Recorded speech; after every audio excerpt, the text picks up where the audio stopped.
Intro you guys here, you might recognize me from another channel, but I wanted to branch out and explore one of my other passions, horror stories. Shout out to Wendigoon and Papa Meet from Creepcast for introducing me to the chilling tales of Point Pine.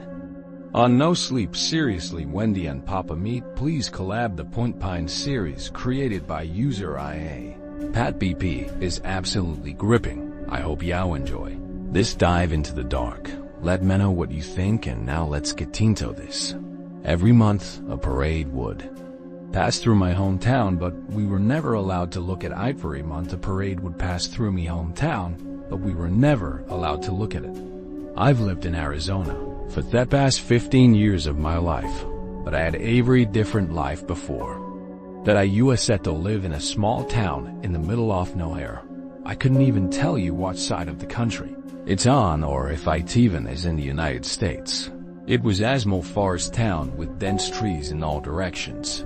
But where exactly this particular forest is, well, your guess is as good as mine. The only thing I know for certain is the name of the town, Point Pine. I lived in Point Pine for the first 10 years of my life before I moved it. Summer after my 10th birthday, once left. My parents never spoke of it again. In fact, they acted as if it never even existed. And to them, I guess it didn't.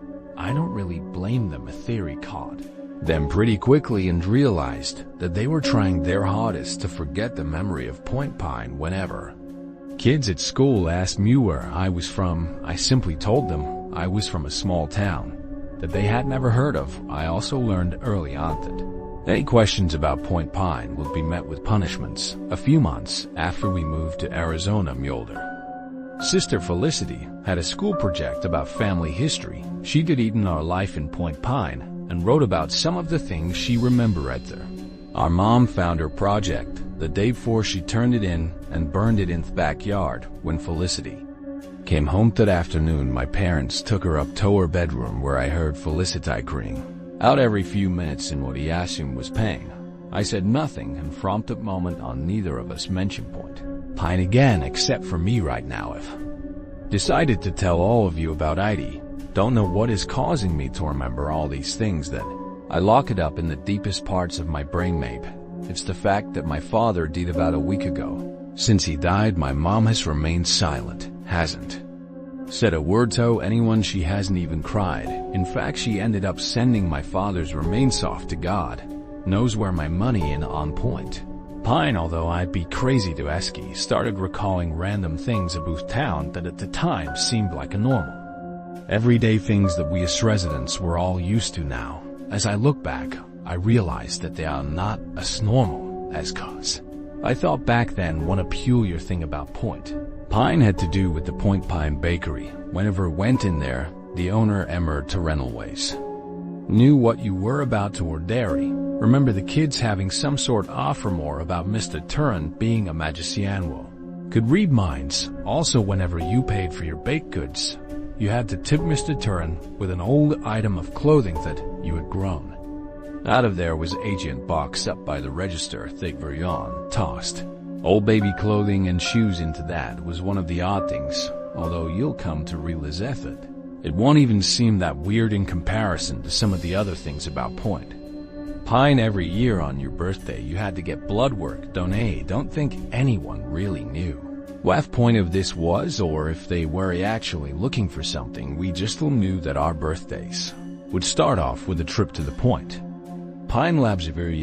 Had to be up by 8:13 a.m. There was a system of speakers placed around town like an amusement park or something, and at 8:13 a.m.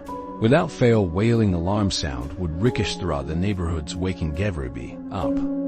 This was followed by parents running to wake up their children and getting them out of bed as quickly as possible, like the house was on fire or something. Sometimes I expected it to be all the Point Pine schools were placed in different areas of the town. Point Pine Elementary was towards the east side. Point Pine Middle School was in the west. Point Pine High was in the dead center of town, and Point Pine University was up on a small hill towards the south. If you hadn't noticed, that'd be now every place in town was named Point Pine something. The Point Pine Cafe, Point Pine Mall, Point Pine Grocery at set certainly one of the weirdest things before that took place in Point Pine Way's Point Pine monthly parade. It happened every month without fail. It was never on the same date, and each month a student from Point Pine was chosen to be in it. The weird thing about this parade is that we weren't allowed to watch it go by, not out on the streets, not from windows, and not even on television. That was one of the most enforced rules. Must never under any circumstance look at the parade. In fact, for the most part, we weren't even allowed outside when the parade passed through. We always knew when the parade was about to start because it always happened the same way. You would hear a chorus of voices like a church choir singing a melody. It wasn't a familiar one that I knew. I was only familiar with it in the sense that you heard it once a month. It sounded like it could be from a nursery rhyme or something similar. The voices seemed to come from everywhere and nowhere all at once. It was like they were coming from sky, the ground, the trees, the buildings, like everything in Point Pine was singing. Once you heard the first note, you had 5 minutes to get inside a house or a building that had locks on the doors. This might come as a surprise, but in Point Pine, not many buildings contain locks. So if you happened to be out and about in the street when the singing started, you had about 3 options on places you could go. One of the hills, the staff break room in Point Pine bar, the fridge in a Point Pine pizza shop. Year in the month of August, my friend Lee and I decided that we were going to break the rules and not go inside when the parade passed. Now that I think about it, I'm surprised that kids didn't do this more often, considering that, well, when you tell kids that they must absolutely never do something, they often do that exact thing, since we didn't know when the parade was coming, where it started, or the exact path that it took around town. We decided the smartest thing to do would be to wait in the forest near the Point Pine Library until the parade eventually came down to the street. So we basically decided to spend about half of the month of August standing out near or around the library on the 3rd week of the month, while we were sitting on the steps of the library talking about some random things that aren't important. We heard the music start. Lee and I looked at each other.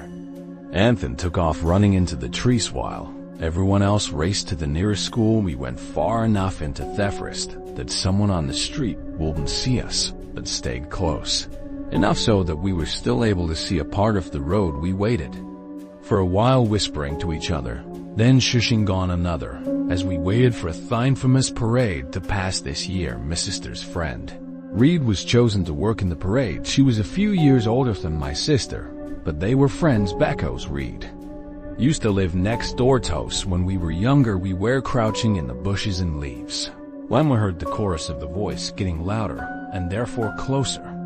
Dude, I totally see it.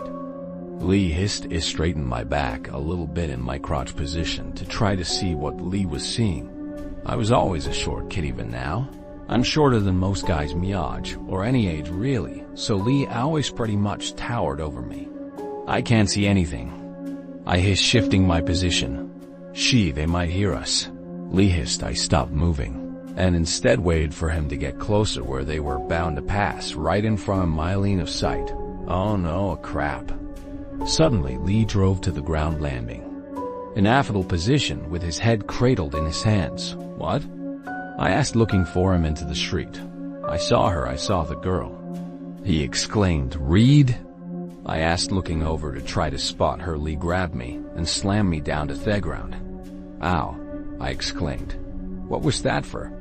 I asked. You don't want to look at it, Lee replied. I noticed that for the first time in all the years that I had known him. Lee looked absolutely terrified. I turned my back on the parrot and sat down to look at Lee instead. What did you see? I whispered. Those things, they did something to her. They're eating her, Cody, but she doesn't even care. I looked at Lee, who still had his head in his hands, and he was crying now. I sat with my back to the parade, no longer wanting to see. I heard the singing get louder. Cody. I heard the voices calling. Didn't look. Lee whispered, Cody, Cody. Now voice sounded like Reed. Look at us, Cody.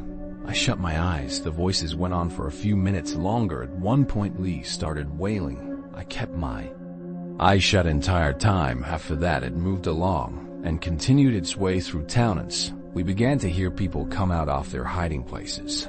I stood up and leaned down to help Lee get up. Once he stood up, he kept his head down. Lee, that's wrong. I could hear him sniffling.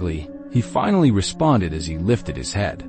It took my eyes. I'll never forget that dark bleeding hole in Lee's face and the cuts around his skin. He threw up in the forest for a good 3 minutes before I was able to help Lee out of the forest. A few adults saw us and got our parents, who came and got us right away. The day after that, my family moved out of Point Pine. I never knew what became of Lee after that. Minutes after we left, my parents acted like Point Pine never existed.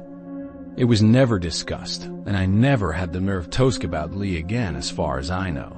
Lee was the only person who ever saw the parade, and he was never able to see anything else after that. I don't know if Point Pine still exists. I'd like to go kick it out again, but even if I knew where it was or how to get there, I don't think I'd ever go back. I have a feeling that I wouldn't get exactly a warm welcome, although I can't shake the thought that my parents were somehow connected to the town, even after all those years.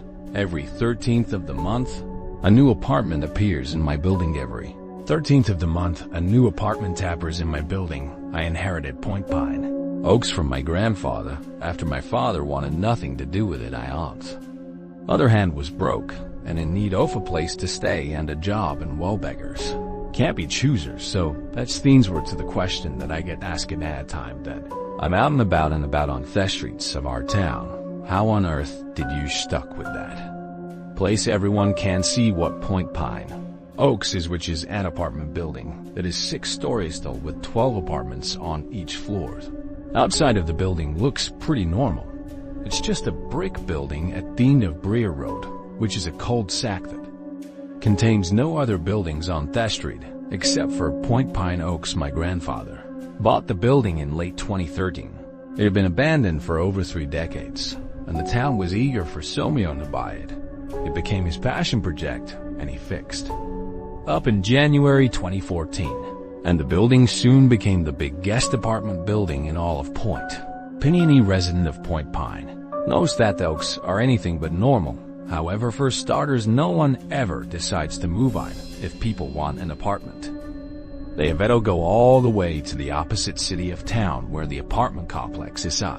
See, people don't move into Oaks. They kind of just appear every 13th of the month. A new apartment appears until each floor has 12 of them, and then the following year a new floor appears to accommodate the next 12 apartments. And I suppose I should also mention none of the residents are human, at least not normal living humans. My grandfather made it clear to me that humans do not live in Point Pine Oaks, with the exception of the owner, which is now me. He never explained to me why humans are not allowed in the Oaks, and I never realized because it just felt like the kind-of rule that you follow without asking any questions. The entire first floor houses people who have died outside of town. You see, anytime a prior resident of Point Pine dies, they wake up again here. In Point Pine, usually, they're put up in some secluded house up in the mountains, but for reasons unknown, they all ended up here at the Point Pine Oaks in 2014. The second floor houses the creatures with the eyes that's too whitey, teeth that are too sharp, and skin that is too green. They first appeared in Point Pine in 2015 and have been in charge of the farmers market since. They are relatively nice and tend to mind their own business, but that doesn't mean that they don't still freak me out every time I see them in the building with their incredibly long arms dragging on floor. On the 3rd floor is where the collectors live. The leader of the collectors is 10-year-old Marilu Birmingham. Meryl is the one who collects children's teeth. Of course, she doesn't take them right out their mouths. That will be horrifying. She sneaks into their homes after their baby teeth fall out and takes them from under their pillows, instead like a tooth fairy. Most of the collectors are children, with the exception of Old Man Jones, who is an old man. Some of the children collect dead bugs, others collect less unsettling things like flowers, but some collect feathered from graves in the cemetery on the 4th floor. Live all the people who died in 2017 when the bell tower appeared in Windsor Park. No one ever figured out what the deal was with that bell tower, but exactly 12 people died that year as soon as they saw it. One seat people of Point Pine picked up on a pattern. They stopped going into Windsor Park. Of course, after that, the Belhaunted Tower would just ring every month and still manage to kill more people. And that's a different story on the 5th floor. Are the invisible vampires, but wouldn't talk about them. The 6th floor appeared this year, and so far tenants of that floor were not of one specific species, and they don't seem to have anything in common. The first family to appear has no mouths and communicate. Be somehow talking inside my head. In February, one of the sacrifices from the Point Pine parade showed up in March. It was a headless man. April brought a family of cookies that almost gave me a heart attack the first time I saw them. They were by far the most horrifying presence of the building, with their huge red eyes that rattled around in their skulls and their decaying black skin that was crawling with maggots up and opening their mouths. The building shook with a horrible screeching sound that was like nails on a chalkboard. At 600% volume, in May a seemingly normal family moved in, which terrified me a bit more than the cookies had until they invited to dinner, and I watched their lower jaws drop to their shoulders as each one ate an entire raw chicken, and one by June brought a demon who would routinely set fires in the building. But other than that, it appeared to stay out of everyone else's way. Last month brought the Wendigos, which are by far the hardest to deal with. We had to come up with an agreement that they will only at the undead folks on the 1st floor, since they would just wake up in their apartments again the next day, and therefore they wouldn't technically be hurting anybody today. The new apartment didn't appear until noon. This was odd because they usually appear right at midnight. On the 13th, I stood on the 6th floor, staring at the empty wall until a door suddenly appeared. Apartment number 68. I took a few deep breaths to prepare myself for whatever hideous monster would answer the door, and then lift up my hand to knock. Coming, someone echoed from inside. I heard footsteps approach, and the door opened in front of me. There was a woman standing in the apartment. She looked normal enough. Tall and blonde, with a tattoo of a rose on her left forearm. Hi, I'm the owner of this building, the landlord. My name's Eric. I extended my hand out, bracing myself for some sort of heat or coldness or shock. I'm Gwen, nice to meet you. She shook my hand with a strong grip. It was a normal handshake, but I wasn't going to relax just yet. I needed to give it a few minutes to know what exactly these new residents were. Oh, come on, and I'll introduce you to my family. I slowly followed her into the apartment. I looked around. It seemed pretty normal. Then again, all the apartments seem normal. It's the things that live inside that aren't normal. Hey, guys, come on, other. Gwen called into the apartment. Would you like some water? She asked. No thanks, I replied. I turned a sound of footsteps to see 2 kids and another woman walked out into the kitchen. This is my wife, Laura, and our kids, Kimberly and Christopher. Nice to meet you. Laura stuck her hand down and shook it again. It was normal. I'm Harrison, the owner of the building, I replied. Nice to meet you. There was a brief minute of awkward silence. So, do you have any questions? I asked. The kids took off as I stood there with Gwen and Laura.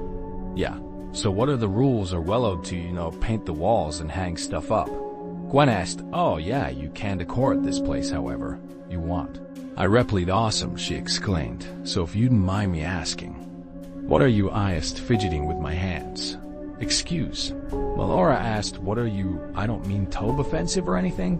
I just don't know. Laura and Gwen exchanged looks like lesbians. Are you allowed to ask that? Gwen asked, narrowing her eyebrows. No. I mean, what are you? I know y'all are not human. Laura laughed. Not human? What do you think we are, mythical creatures? Well, I don't know. That's why I'm asking. I mean, your neighbors are Wendigos, and there's a family of cookies down the hall. I pointed out the door. Is this some kind of joke? Is it because we're new? Gwen asked. No, I replied, confused. Well, then we're just regular humans. Laura chuckled awkwardly. I stared at them. Have you ever seen a human before? Not a regular one, at least not in this building. Okay, now you're freaking me out, Gwen said. Do you not know where you are? I asked. Well, sure, we're in Colorado, right? Or I asked, no, this isn't Colorado. What do you mean, where are we then? Point Pine, I replied. Where?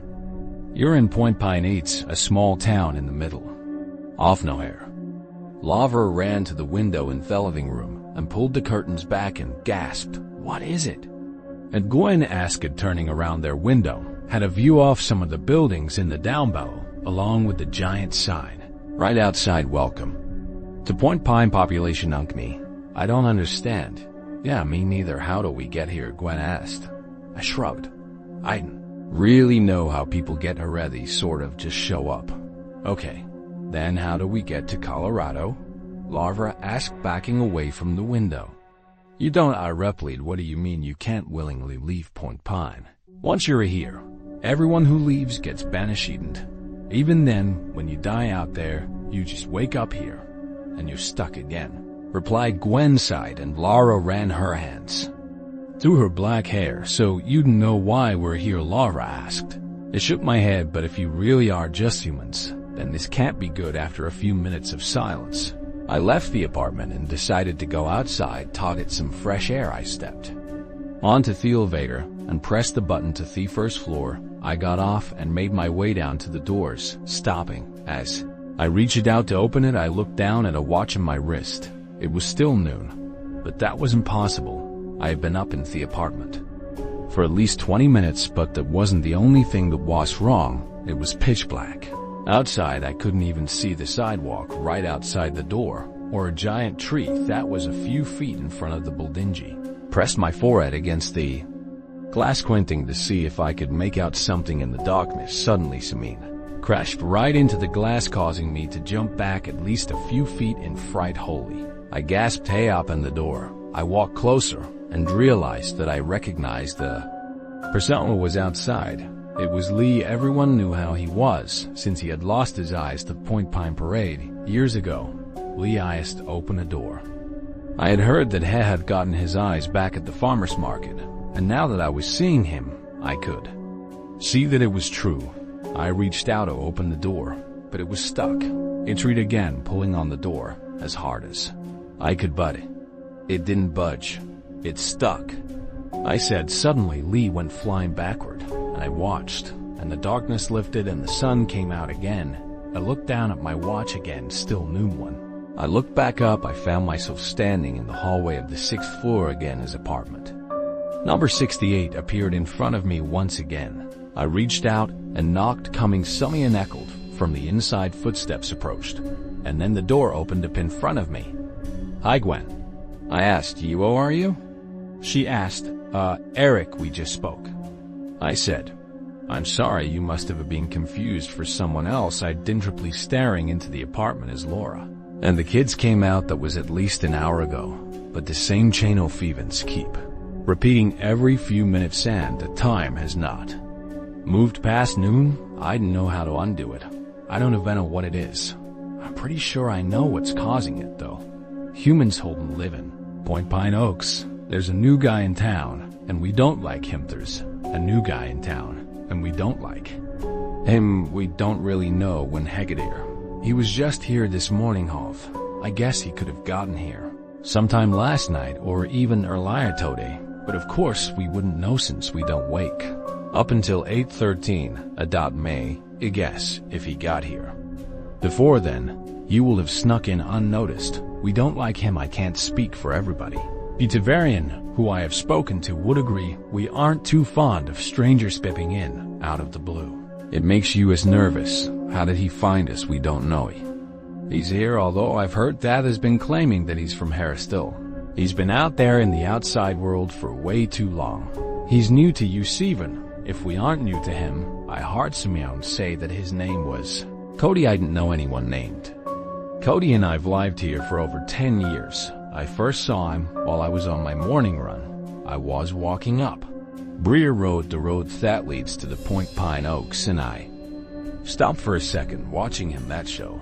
I knew he wasn't from here. Any Omo was from here would know that the Point Pine Oaks has been stuck in a time loop for the past 4 months. They also know that the Point Pine Oaks doesn't take guests, at least not guests who walking and ask for a room. I stood on a corner until he walked back down the road. "What are you doing?" I called. "That didn't used to be here." "I guess you're headed towards the Oaks." "Yeah, I'm assuming it's not a normal apartment building," I said, walking closer to me. "Riot, I'm looking for someone. Think I can help?" It looked around the empty street. "I don't know you." "Yeah, I haven't been back here in 15 years. "Gosh, that's a long time. Not that much has changed though." He chuckled. I said nothing. "Anyway, I'm looking for my dad. He died about 7 months ago." "Well, if he's dead, then why are you looking for him? Don't you know where he is? In the ground somewhere?" "No," he stared at me. "Everyone knows you never really leave point." Penny was right, but I wasn't going to help him. "Sorry, I wouldn't even know where to start looking." I replied that was a lie. I knew exactly where to start looking. He was probably in one of the houses up in mountains or in the Oaks. "That's final. Go find some people that I know they should still be here. Have fun with your walk." I watched as he walked away towards the center of town where most off shops were. He stopped a few feet away and slowly turned back to look at me. "Has the parade happened, Desmond?" he asked. It made me nervous. They knew about that. "No," I called. He mumbled something that I didn't quite catch and continued walking. I was too anxious to finish my run, so I went home instead. I heard Cody's back. My father was on the phone as I walked into the kitchen. "Haven't seen that boy in years, and suddenly he just manages to show up here. Crazy, ain't it?" He huffed. He looked up and saw me. "I'll call you back. How was I run?" "Who's Cody?" "Just a boy. Is it cold out?" "I met him, Cody.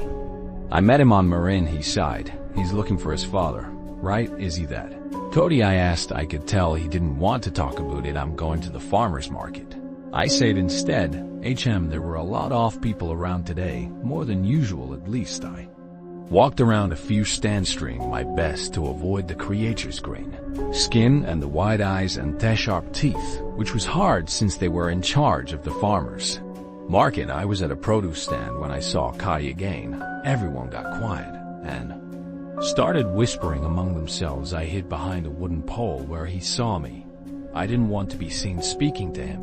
Rita Virion looked towards Cody as he looked up to Reed, who's in the middle of buying something. Cody, so she did know him, which meant he was telling the truth, was from Point Pine. That still didn't seem to make anyone any friendlier towards him though. "I thought you'd the parade." I knew Reed had been in the parade years ago and had only just appeared in February of this year. "In the Point Pine Oaks?" "Yeah, I'm back," she said. "I'm looking for my father. Do you have any idea where I could find him?" "He's at Oaks first floor. I see him from tomato time." "The Oaks," he repeated. "Yeah, but you can't go in there." I figured. I can't tell him. "For you though, I live there," Reed said. "What about Lee?" he asked. "He's somewhere around," Reed replied. She was right. He was somewhere being fed on loop at the Oaks. I wondered why she didn't specify that. I looked around, and he noticed that no one else was speaking. It was dead silent. Cody and Reed must have noticed too, because they stopped talking and looked around. "I don't think he liked me much," Cody whispered. "He was right. We didn't." I saw him again later that day as I was leaving the Point Pine Library. I just returned some books that me father had checked out on Garden England. I saw him talking to Mr. Terrence outside the Point Pine Bakery. I stood on the steps of the library, watching. They seemed to be having a normal conversation. Mr. Turin was laughing at something that Cody had said, and it made me wary of him. I really didn't trust Cody, and now I don't trust Murder. And they continued to talk, and I noticed other bystanders giving them weird looks. I decided that it was time for me to leave and began walking down the steps and onto the sidewalk. That's when a chorus of voices started. Sinjinji took off running immediately, as if the rest of the people standing around, I knew everyone would head for the Point Pine bar first, which meant it would get full, and I only have to go back and find somewhere else to hide. The Point Pine Middle School was my best bet. It was about 2 minutes away if I ran fast enough, and so I took off in that direction. I ran as the familiar melody filled my ears. It seemed like it was coming from all around me, above me. I ran faster, seeing the school in the distance. I threw open the doors and walked in. There were only about 20 or so people inside, but I knew it would get full in no time. I sat down on the floor, trying to catch My breath muck a scan, you watch the doors for me, separate starts in exactly 3 minutes. Makejer, you lock them and get everyone inside. Before then, I got back up as Miss Monroe handed me the keys. I walked over the door, propping it open with my body. As people ran inside the school, I could see more and more people coming down the street, frantically running as start of the parade got closer and closer. 2 minutes left. The crowd of people had thinned out. Now there were only a few people trickling. In it fellest minute 1 minute I could see someone coming in the distance, and I squinted trying to make out who it was. 50 seconds as the person got closer. I saw there was none other than Cody. 40 seconds. I began to close the door. 20 seconds. Cody picked it up. His speed shouting for me to wait. I kept closing the door. Slowly. Wait please, Cody shouted. I watched as he got closer and closer, and time seemed to slow down as he desperately ran towards the door. I looked at the time. 10 seconds. 9, 8, 7, 6, 5. I shut the door and locked it. 4. Cody banged on the small glass door. Let me in please, he cried. 3. I let the small curtain fall and covered up the window. 2. Come on. 1. I heard his footsteps. Ash ran away, but it was too late. There was nowhere else to go. Now the parade had already begun. Who was that? Miss Monroe asked the new guy. I replied, stay quiet, and so did everyone else in the school. Like I said, we don't like Hyman. Those were today's tales from Point Pine. There's still a few more to go through, but for now, thanks for listening. Sleep tight, and I'll catch you in the next video.